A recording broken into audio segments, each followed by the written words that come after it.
We're live. Hi, guys. Welcome. Hey, girl, hey. Hey, guys. Thanks for joining us in the Jack Daniels Studio 7.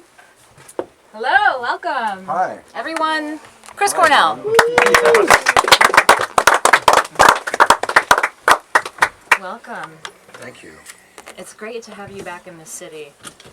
Chicago's different when Chris Cornell is here. What's it like when I'm not here? It's a terrible place. It's Because I always awful. like coming.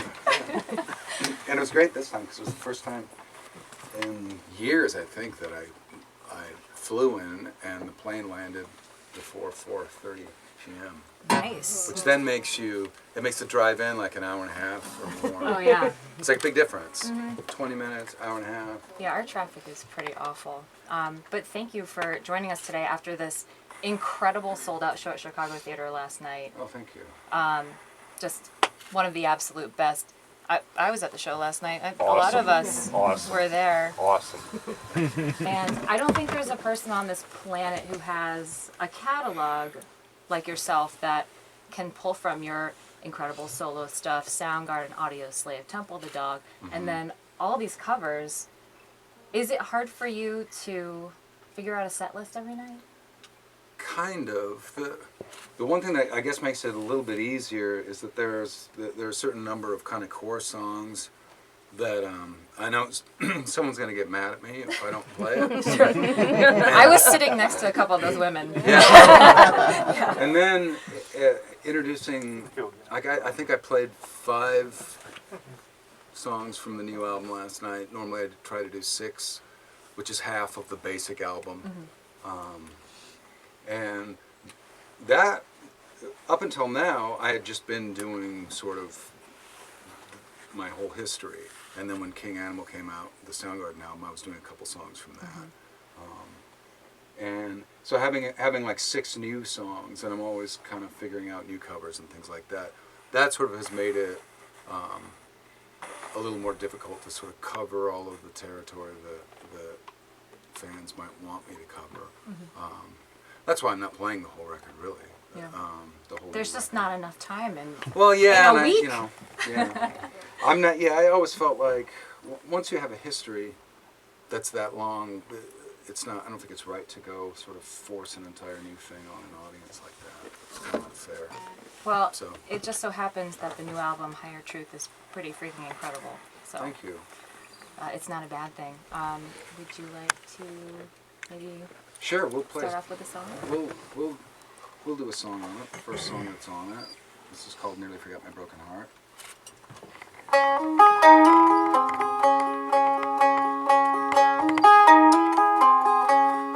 Every time I stare into the sun, trying to find a reason to go on, all I ever get is burned and blind until the sky bleeds the pouring rain. When you came along, the time was right. Hold me like an apple, red and ripe. Wasn't very long, goodbye. Didn't be wrong, it should be right. And I nearly forgot my broken heart. It's taken me miles away from the memory of how we broke apart. Here we go round again.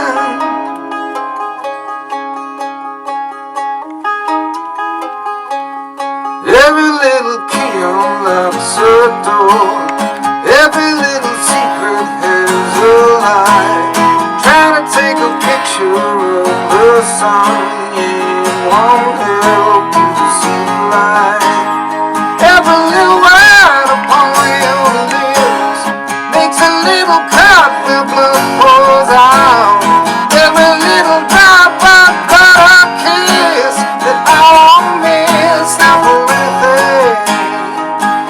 And I nearly forgot my broken heart. It's taken me miles away from the memory of how it broke apart. Here we go round again. Every little feeling tells me this is leading.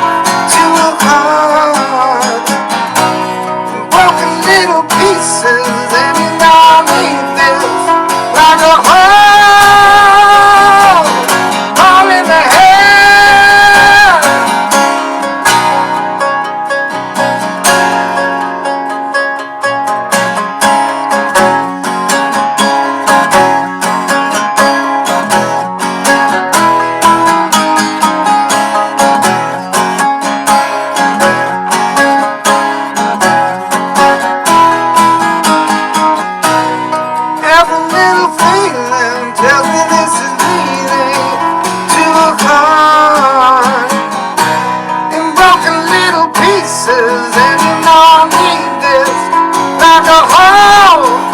And nearly forgot my broken heart. It's taking me miles away from the memory of how we broke apart. Here we go round again. And nearly forgot my broken heart. It's taking me miles away from the memory of how we broke apart. Here we go round again. Here we go round again.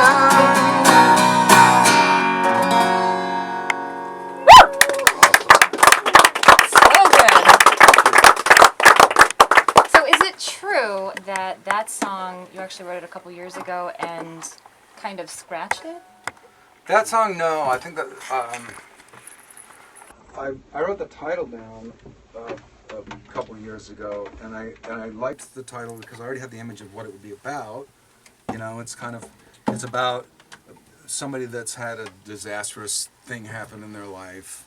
It could be a relationship, could be anything, and then they meet someone new, and suddenly, without actually being immediately conscious of it, they realize that with that hanging out with that person, they've forgotten to be entirely miserable and suicidal. Which is a very important part of the process. Yeah, I think that was the part that was interesting to me about it, is that I think that that's how it happens. I think that that's how people get out of grief, by suddenly sort of getting engaged in living. And when someone goes through a horrible thing, whether it's a relationship or a tragedy or something else, I think that they form like a hard crust, and they're sort of against life, and they become committed to that, and that's kind of what saves them immediately, you know, in the short term. And what gets them out of it is that, usually, action and you know, a relationship with life. But because of because of how the title felt, nearly forgot my broken heart. I figured it was going to be like it would sound more like a country song. Nearly forgot my broken heart. Can I just say thank you for not making it a country song? Yeah, so that was the only thing that was the only change with that one. Well, it's an incredible song. The video is such a unique concept too. That's where the country comes in. You got the country, old western undertones going on. Yeah.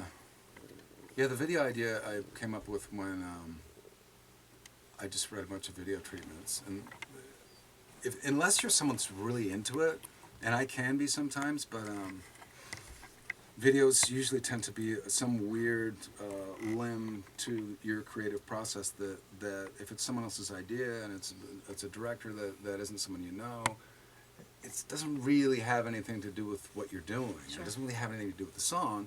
And sometimes that's like the entrance to your song and your album that a lot of people will get. And so that's always tough. So I came up with my own idea, and Jessie Hilda directed it. I looked at her page, and she had done a couple of Western things and seemed to get. She's Australian, and she seemed to get this Western thing great. So that part was real easy. The choice of who to do it with was really easy. Mm-hmm. Including who to cast into it? Well, they did that. The casting agents kind of figured that out, but I think it worked out pretty great. Yeah. Is this your son's debut? Yeah, that's my son's debut. That was just sort of the fact that he was there, and so we thought, hey, you want to be in the video? Because you know, my daughter's been in the video before, and he always complains. They always fight over what's fair. That's not fair. Yeah. So, but then, so I kind of came up with a scene where he could be like the son of one of the guys that's about to get hung and have that moment, and then it kind of expanded it, you know, to a little bit longer one, and then he just went for it. Mm-hmm. And he's great. Yeah, he was. If he had been a little bit nervous and decided he didn't want to do it, we would have been fine. Yeah, you don't have to. But he really wanted to do it, so it was kind of cool. And I think it was cool for everyone else there to see 9-year-old boy act with cameras on him for the first time and having no concept of what that even means, and doing really well. You know, it's kind of cool. And you injured yourself on set, right? Well, there's a part of the story was that the woman that's kind of putting the noose around everyone's neck and hanging them, she pours a solution onto the rope when she's hanging me so that it burns through it. So when I drop, it breaks. And I don't know what it was they were using, because it had sort of a dry ice effect where, you know, when they poured it on, smoke would come up or some kind of steam, but really it was like fumes, noxious fumes. And so then they put the bag over my head, and the fumes were kind of going into the bag, and it didn't make me pass out, and nothing happened, but it was really hard to breathe. But it burned through. It's weird because it didn't corrode the shirt, or burn it or do anything, but it soaked through and burned my skin. Gotta figure out what your shirt's made out of. Well, I Make guess a whole it's suit just, out of that. well, we need to figure out what that's made out of, so you can burn people without them having to burn your clothes. Touche. Well, and you gotta sacrifice for your art, and I think that's Yeah. probably one of the biggest ones. I love the addition of the mandolin. We were talking, Mr. Brian Gibson, by the way, everybody. First time that I've seen you two together was last night. How long ago did you come together? 2010, 2011, I'm not really sure. Yeah. I don't know if it was the first time I did a national acoustic tour or the second, but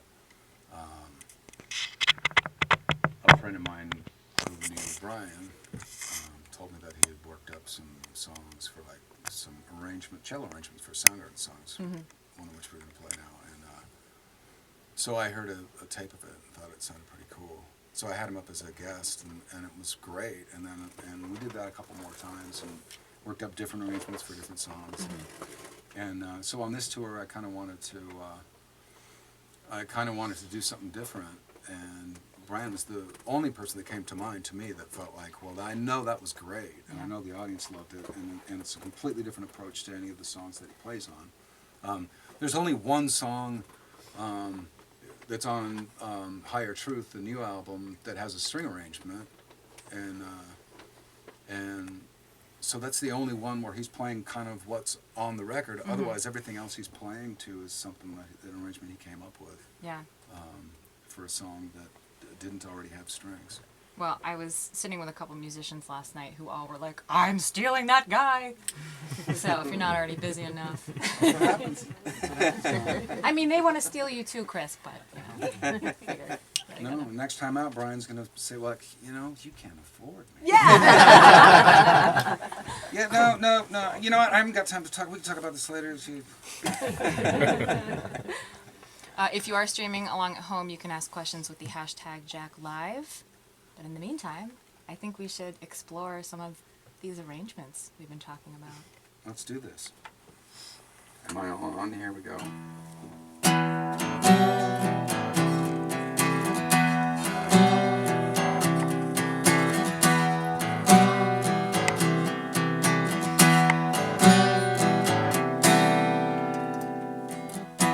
So if I feel it come to light, whatsoever I fought on came my life.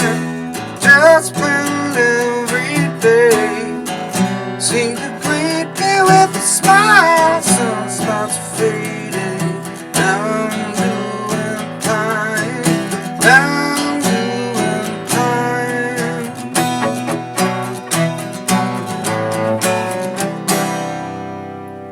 'Cause I fell on black days, fell on black days. Whomsoever I've cured, I'm sick now. Whomsoever I've cradled, I've put you down. Sad soul, they say, I can't see it in the night. I'm only faking in that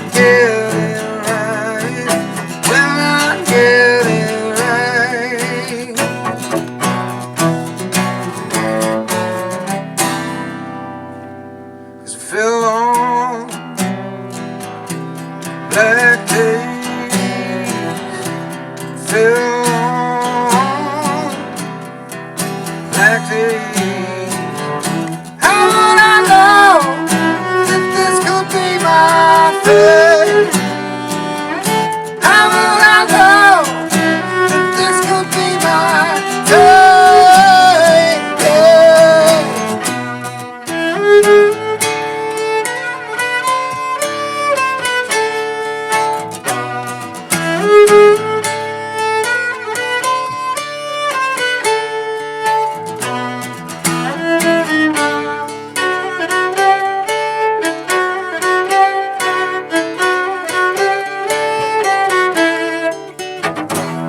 You wanted to see good was made you blind. What you wanted to be yours is made in mine. Don't you lock up something that you wanted to see fly? Hands up shaking. I'm tired. I'm tired. I should have minded change. I should have minded change. I should have minded change.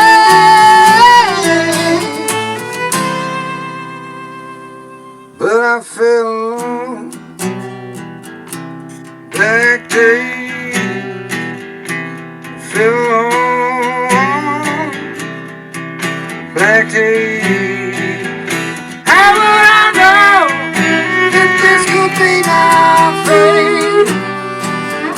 How would I know that this could be my fate?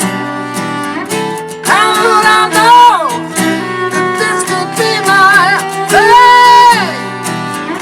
How would I know that this could be my fate?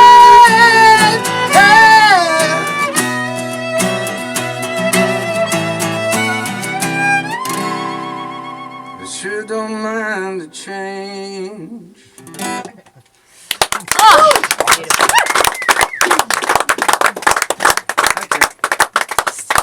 I just feel so lucky to be here right now. I know the feeling's mutual. This is incredible. It is. I feel like it. Oh. I know Brian does. All right, so let's open it up for a couple questions. I know Josh had one in here. Oh yeah. Where's Josh? There you are. I Hi. just want to know if there was any new artists that you were listening to and had a liking to. No. Not Fair really. enough.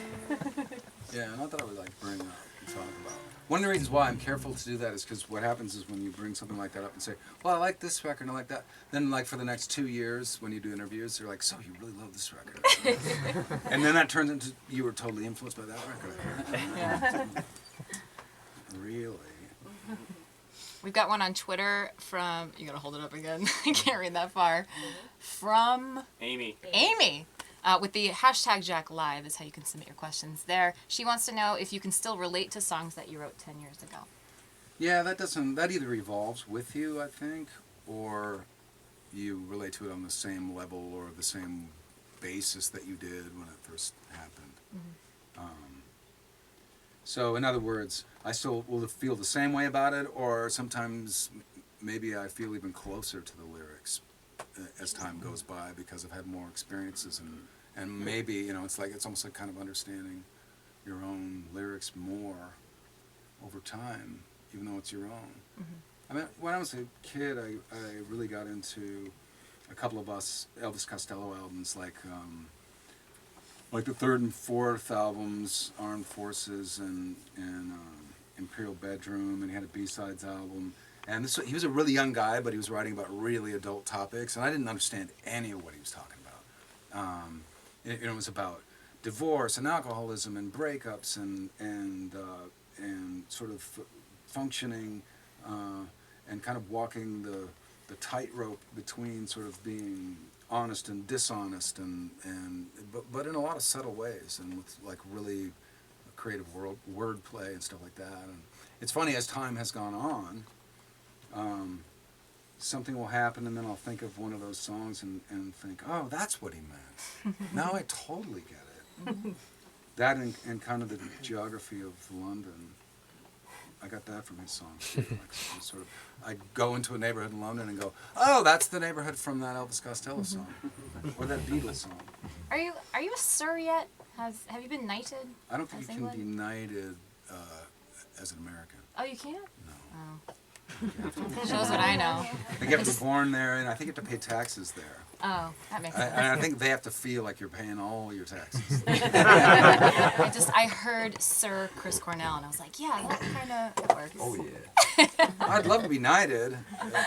That would be awesome. I mean, I could knight you with a water bottle while we're here. If you were the Queen of England, that would I know. be up to you. Yeah, it's not going to do any good anywhere you go, but But thank you. the offer's on the I table. appreciate it. Mark has a question. Out of all the projects and bands that you've been in, which one was your favorite or like the most? Well, they're all different. The one that I suppose has always felt the most important to me is Soundgarden, because of just the fact that we just started it from nothing and we developed it kind of all on our own, and without too many real references, because after the first 6 months of writing songs, and kind of including a lot of sort of obvious influences to each other and listening to records together, we started really kind of inventing our band and ourselves. We saw sort of what was different about us and what was unique about us, and we all kind of recognized what that was, and then started to steer into that, and then went through all of these amazing life-changing events, including like leaving your town for the first time in a van and driving around the whole country, and then and that was pretty dramatic for me. Like growing up in Seattle, where it's all mountains and trees and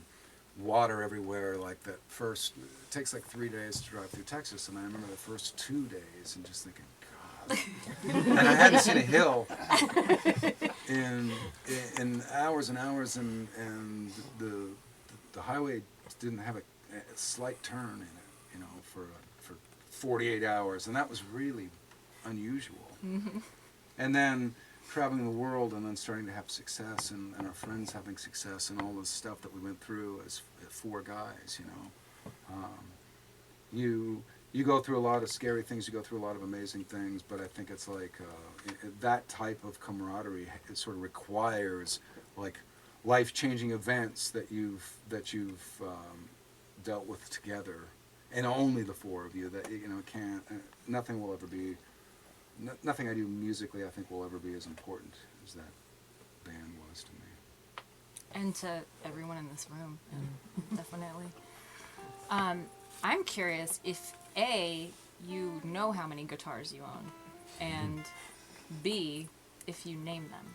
No, I don't. But recently I was thinking maybe I should, because my guitar tech, he catalogs all the guitars based on their sort of number distinctions, numbers and letters and dashes, and my memory does not make memories of stuff like that.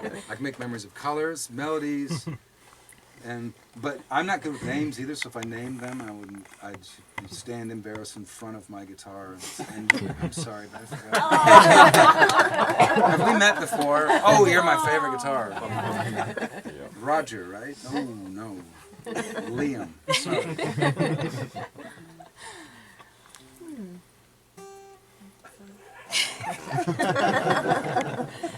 I feel like the guitar feels uncomfortable now. No, this one's fine. This one knows it's lucky. In more ways than one. Compared to other people that I know, though, I'm a fairly modest guitar collector. Because I didn't start as a guitar player.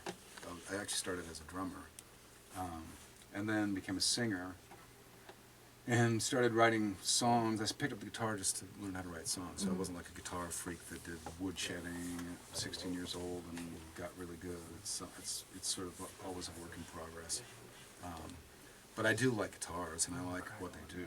So I have a lot of guitars that sound the way I want them to sound, but I know plenty of people that have collections that make mine look tiny. I don't know about that. There was at least 25 on stage last night. No, exaggeration. Let's try to count. Maybe 6. Yeah? Yeah. Okay. And then a cello. And mandolin. Mandolin. A couple other things. Might have been 7 Piano? at some point. Or keyboard. A mellotron. Yeah. Mellotron? Yeah. Oh, I didn't even. Modern. That's its own That's a thing. keyboard, yeah. Kind of it is, yeah. Interesting. Have to look that up. Megan, do you have a question? Well, we kind of touched on it. I was asking if you had any memories you would share with us from your time with the Temple of the Dog. Well, that was a very fast record. It was a very fast process. So the whole record was recorded and mixed in 2 weeks, and we had maybe 2 rehearsals, I think, for making an album. I mean, the songs were all written, and I had done demos. There apparently are 10, and there's only 10 songs on the record. There's 10 demos, like 4-track recordings of all of it. But it was interesting because as a band, you know, we weren't one, and at the time Matt Cameron wasn't in Pearl Jam. Pearl Jam hadn't formed yet, so it was the first time that Stone and Jeff had, or any of us, had played with Mike McCready on anything. And so it was interesting, and I was kind of blown away at how quickly it came together and how efficiently those guys worked and how they worked in the studio. It was really the opposite of Soundgarden, where Soundgarden's kind of, we're like Pink Floyd in the studio, where we go in and we kind of record super loose versions of the songs, and then we go and we start seeing what crazy stuff we can think of to layer into everything. And with the Temple, it was very much go in and just perform the songs live as a band. And part of that was necessity, because we didn't have a big budget. But it was also, you know, a way to create a very live feel for that record. That's partly why the songs, I think, sound so great, because the performances are great and they're kind of everyone in the room. And it was interesting too to see that was the first album that Mike made, and we really kind of had to push him into filling the shoes that he was being asked to fill, which is like a lead guitar player, full-on, for real lead guitar player. And he just was trying to be polite, not step on anybody's toes, but he had obviously the ability to do it. So I think by the end of recording that album, he understood what his role was going to be in the future. I think there was no confusion about it, and everybody understood how great a guitar player he was by the end of it.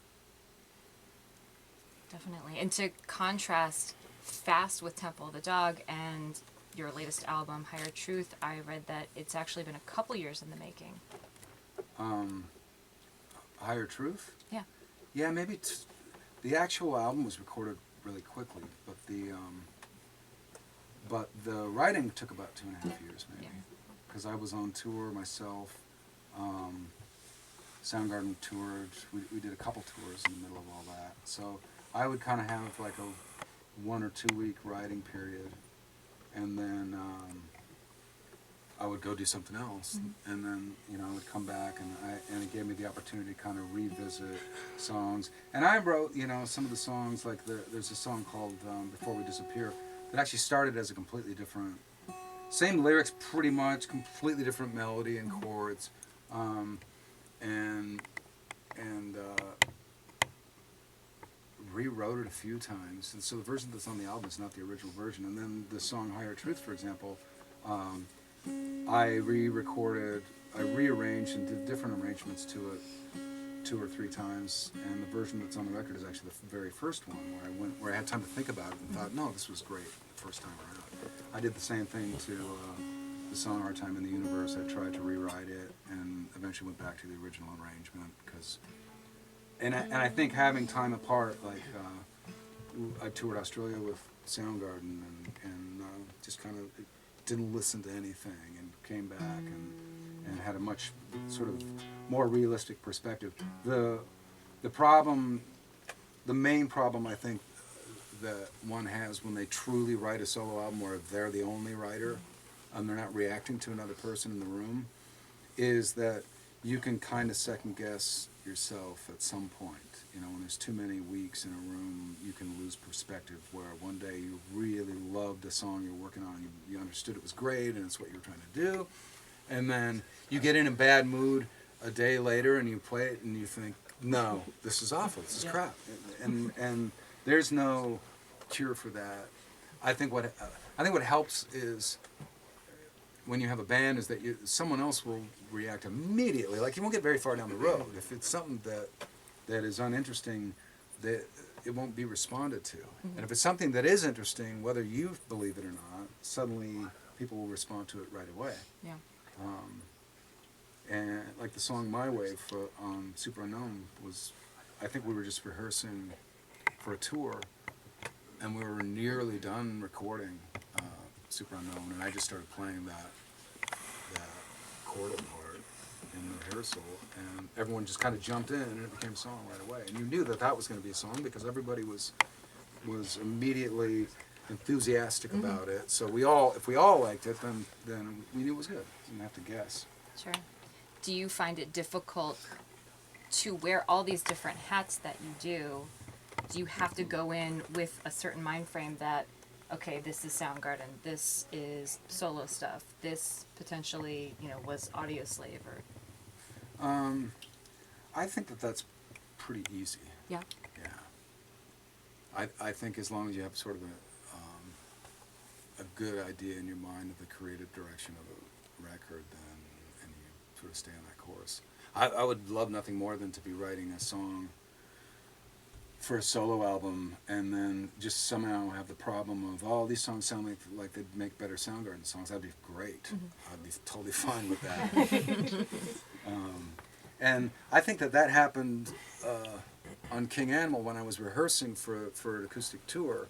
I wasn't in a songwriting mode. I was just rehearsing, so I was sitting all day with the guitar, and I started coming up with parts that did sound like Soundgarden songs to me, and like we would record them onto a dictaphone or my phone or something, and a couple of those ended up being exactly that. But it's somewhere, as soon as I decided in my brain that we were definitely going to make another Soundgarden record, all of a sudden I started coming up with parts that made sense for that. It's, on a subconscious level, the gears shifted. It's a really interesting thing to me. I don't know why it works like that, but it did. Did I read somewhere that there is another Soundgarden album? Or We're the working groundwork? We're working on a new one, yeah. Yeah. It's exciting. If you ever have a day off, solo tour through December? With a little bit of time off, and then more solo tour through the spring. Not afraid to work hard. So it's what Hard. it's what we do in the time off. It's what I do in the time off, I think. In other words, I don't really get time off. Yeah, your time off is more There's no work. such thing. Awesome. Well, would you guys want to play another song? Yeah, this one. This one's called Josephine. This song was actually a few years in the making. It's very different than the original version because when I revisited it for this album, I didn't go back and listen to the original version, so I'm not sure what the original verses were. The chord progression is somewhat similar, but I don't even know how much similar. But I wrote this for my wife to be before I married her.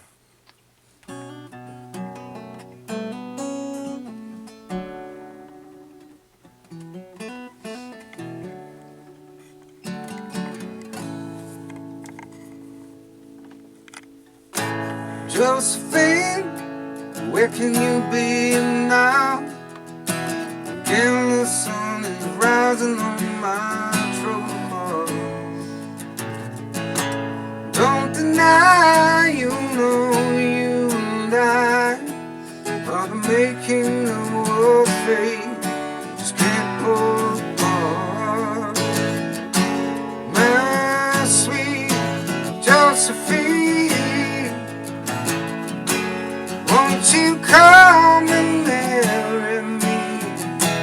I got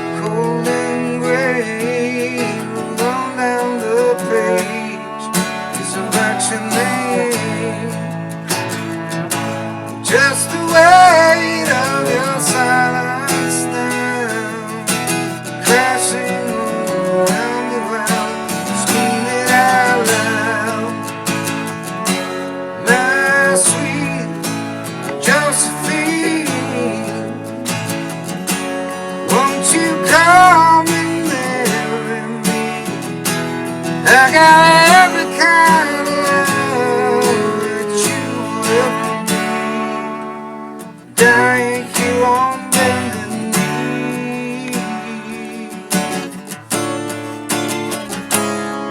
like a raven in a cage.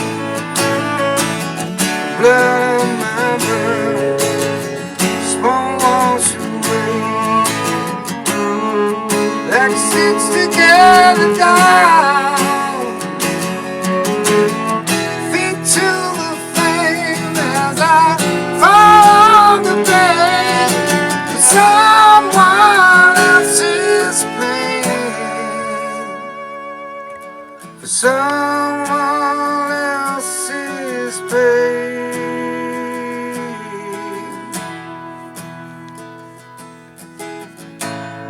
Rivers of black ink flood, tapestry of flesh and blood around my face.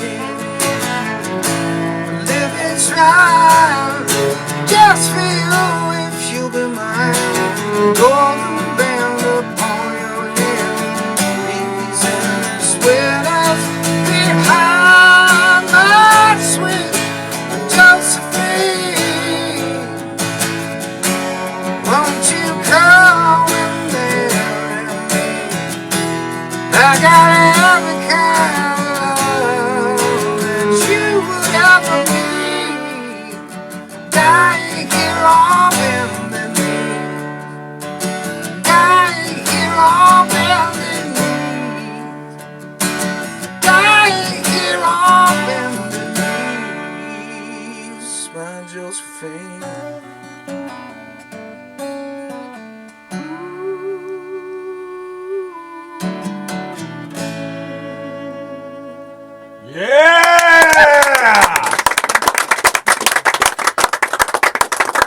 That's called How You Seal the Deal, guys. Right there. Track 6 on the new album, Higher Truth, which if you don't have, you should really have it. You really should. I mean, come on. You really should. Thank you so much. While we're here, I have to bring it up because you mentioned to someone, maybe Rolling Stone or something, that you would be open to an Audioslave reunion. Uh-huh. I'm curious if you have heard back from any of the boys about said statement. We've talked about it. Yeah? Lots of times, yeah, actually. We've spent lots of time talking about it. I mean, it's a matter of timing, and because everyone's Time busy. period. Yeah, like it sort of goes You're back to what we busy. just talked about. Yeah. And we would want to do it right. So it's just a matter of figuring out the when and the how. But everybody is open to it, and it's very similar, I think, to what got Soundgarden back together. To me, anyway, is that we have this body of work. Audioslave's completely different than anything I've ever done. All the songs were kind of written in a room about this size with all of us in it, in a drum set. I would write the lyrics at home, but a lot of the initial ideas I came up with were in that room, and we would arrange them there. And we were really prolific. Like we had the ability to do that. Not all bands can do that, and we could. Consequently, we made 3 records that we're all really proud of, and I think we also became really close, and had an amazing experience together. We did something that pretty much everybody unanimously agreed was never going to work and was going to suck, and ended up doing really well, and we ended up creating songs that a lot of people still listen to. And we ended up not doing what everyone predicted we would do, which is make like a bunch of BS, horrible super group songs, and just kind of try to wing it so that we can conveniently use our stature and the novel of a super group to make a bunch of money. We didn't do any of it that way. And so I'm proud of that too. I mean, that's another part of my life where I can say, we definitely did not do anything but the right thing. And I think we've worked really hard too. And so think it would be really fun to play songs with those guys again at some point. Me too. So we just need to clone you about 10 times, and then you'll have enough people to do all the things that you need to do. Well, Brian, as I've said before, I have about 7 or 8 of him. Yeah. It's a thing, you plug him into this thing, and actually he freezes. Yeah. Yeah, the different Brians, they freeze. And then you unplug them and then turn on a switch and they go to like it's 98.6 kind of temperature. They animate. Yeah, it's all it's part it's sort of it's cyborg really. There's there's organic and mechanical stuff making this guy. I've been working on him. I'm going to try to update him. There's always bugs with the new I'm system updates. I'm working the bugs out with him. You'll notice like he follows my tempos that speed up and slow down. That was part of it took me like 2 years to get that programmed into Well, it's amazing, and I mean we're all here. We're all huge fans, and just love everything that you put out because you're absolutely one of the most talented people on this planet. Thank you. And Thank you. we thank you so much for stopping by and spending some time with us. Thank you. You rock, Chris. Yep.